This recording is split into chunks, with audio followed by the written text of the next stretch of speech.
Soyayya gaban jini ce idan ka fara ba za ka daina ba.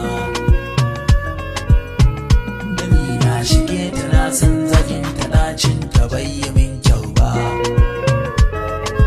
To an sato na ni nan yi dace na yar budurwa bikin dirin haiba. A koda yaushe idan na kalle ta ko a Libya ba za a kushe ba. Ta zarce mata 100 ne hakan da ke duba.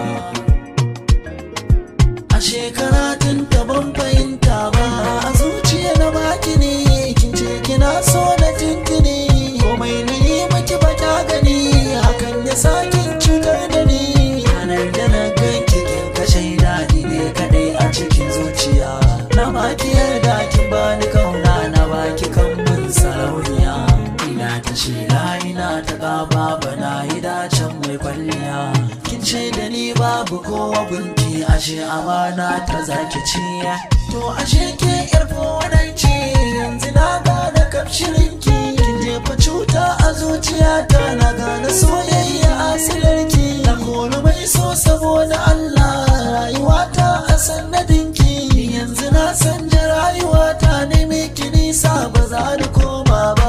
Alhamdulillah na gode Allah ya min kyauta, daga kone siffar cuta ka bani babbar mata.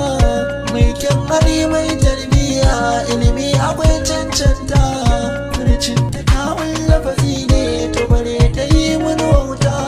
Ko da a taro na ta nufa jama'a suna maganarta.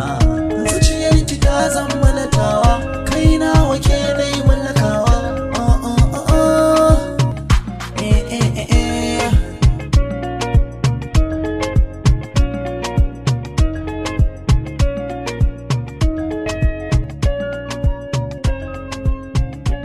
Golden Star.